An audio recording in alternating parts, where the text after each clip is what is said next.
نحمده ونصلي على رسوله الكريم أما بعد فأعوذ بالله من الشيطان الرجيم بسم الله الرحمن الرحيم ألف لام ميم الله لا إله إلا هو الحي القيوم آمنت بالله صدق الله العظيم إن الله وملائكته يصلون على النبي يا أيها الذين آمنوا صلوا عليه وسلموا تسليما محبت درود پاک پڑھی الصلاۃ والسلام علیک یا سیدی یا رسول اللہ وعلی آلک واصحابک یا سیدی یا حبیب اللہ الصلاۃ والسلام علیک یا سیدی یا نبی اللہ وعلی آلک واصحابک یا سیدی یا نور اللہ۔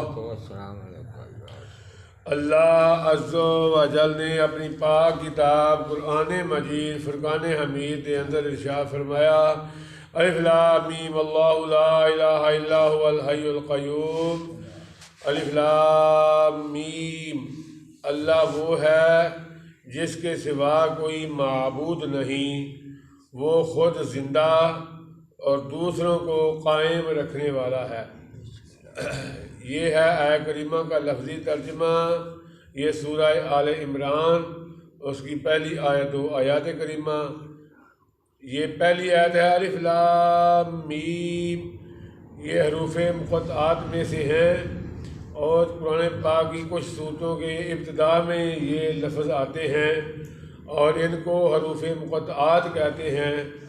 ان کا ترجمہ ما اللہ کے یا اللہ کے رسول کے اور کوئی نہیں جانتا، ما سوا اللہ کے اور رسول اللہ صلی اللہ تعالیٰ علیہ وسلم کے سوا اور کوئی نہیں جانتا۔ یہ اللہ اور رسول کے درمیان راز ہے۔ تو آگے فرمایا لا الہ الا هو الحی القیوم۔ مفسرین نے فرمایا کہ یہ آیت نجران نامی علاقے کے وفد کے متعلق نازل ہوئی جو 60 افراد پر مشتمل تھا۔ اس میں 14 سردار تھے اور 3 قوم کے بڑے مقتد و پیشوا آدمی تھے۔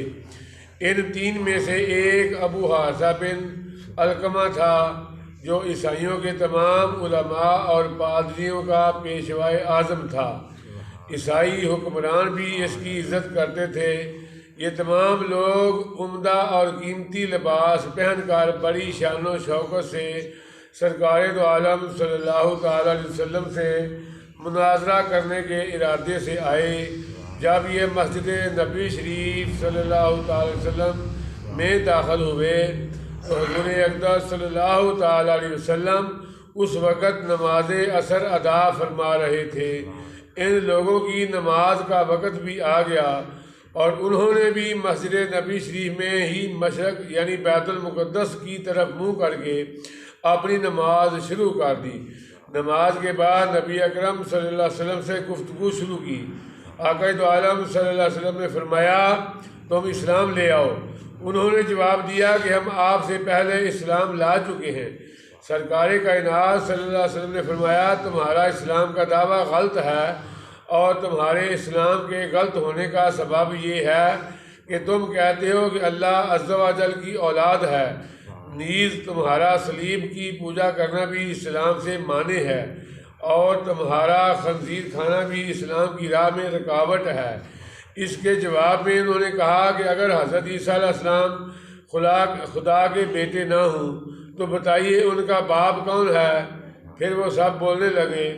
حضور اکرم صلی اللہ علیہ وسلم نے فرمایا کیا تم نہیں جانتے کہ بیٹا باپ سے ضرور مشابہ یعنی ملتا جلتا ہوتا ہے؟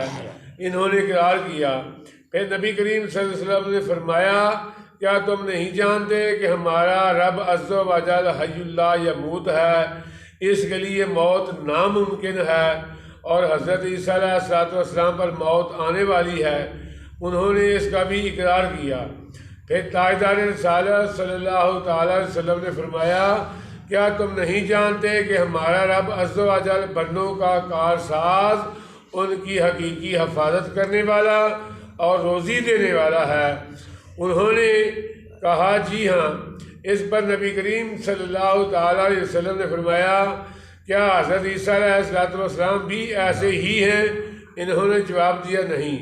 اس پر نبی کریم صلی اللہ علیہ وسلم نے فرمایا کیا تم نہیں جانتے کہ اللہ تعالیٰ پر آسمان و زمین کی کوئی چیز پوشیدہ نہیں؟ انہوں نے اقرار کیا۔ آپ جناب صلی اللہ علیہ وسلم نے فرمایا کیا حضرت عیسیٰ علیہ السلام کے بتائے بغیر اس میں سے کچھ جانتے ہیں؟ انہوں نے کہا نہیں۔ تو رسول اکرم صلی اللہ تعالیٰ علیہ وسلم نے فرمایا کیا تم نہیں جانتے کہ حضرت عیسیٰ علیہ السلام حمل میں رہے اور پیدا ہونے والوں کی طرح پیدا ہوئے اور بچوں کی طرح انہیں غذا دی گئی اور وہ کھاتے پیتے تھے، ان میں بھی بشری تقاضے تھے۔ عیسائیوں نے اس کا اقرار کیا۔ اس پر گفتگو حضور اکرم صلی اللہ علیہ وسلم نے ارشاد فرمایا ان تمام چیزوں کے باوجود پھر حضرت عیسیٰ علیہ السلام کیسے خدا ہو سکتے ہیں جیسا کہ تمہارا گمان ہے؟ اس پر وہ سب خاموش رہ گئے اور ان سے کوئی جواب نہ بن سکا۔ اس پر سورہ آل عمران کی شروع سے لے کر تقریباً 80 آیتیں نازل ہوئیں۔ اس آیت میں اللہ تعالیٰ کی دو صفات حی و قیوم کا بیان ہے۔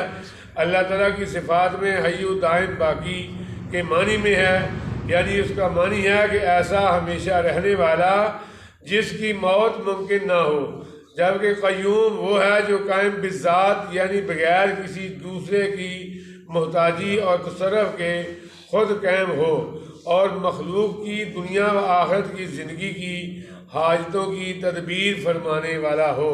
تو یہ عیسائیوں نجران کے عیسائیوں کے ساتھ یہ مناظرہ ہوا تھا نبی کریم صلی اللہ علیہ وسلم کا، اس کے بارے میں یہ آیت کریمہ نازل ہوئی ہیں اور اس صورت کی 80 آیتیں جو ہیں وہ اسی یعنی عمل کے لیے نازل ہوئی ہیں۔ تو اللہ تعالیٰ کی بارگاہ میں دعا ہے رب العالمین ہم سب کو قرآن پاک پڑھنے کی اور اس پر عمل کرنے کی توفیق عطا فرمائے۔ الصلاۃ والسلام علیک یا سیدی یا رسول اللہ وعلی آلک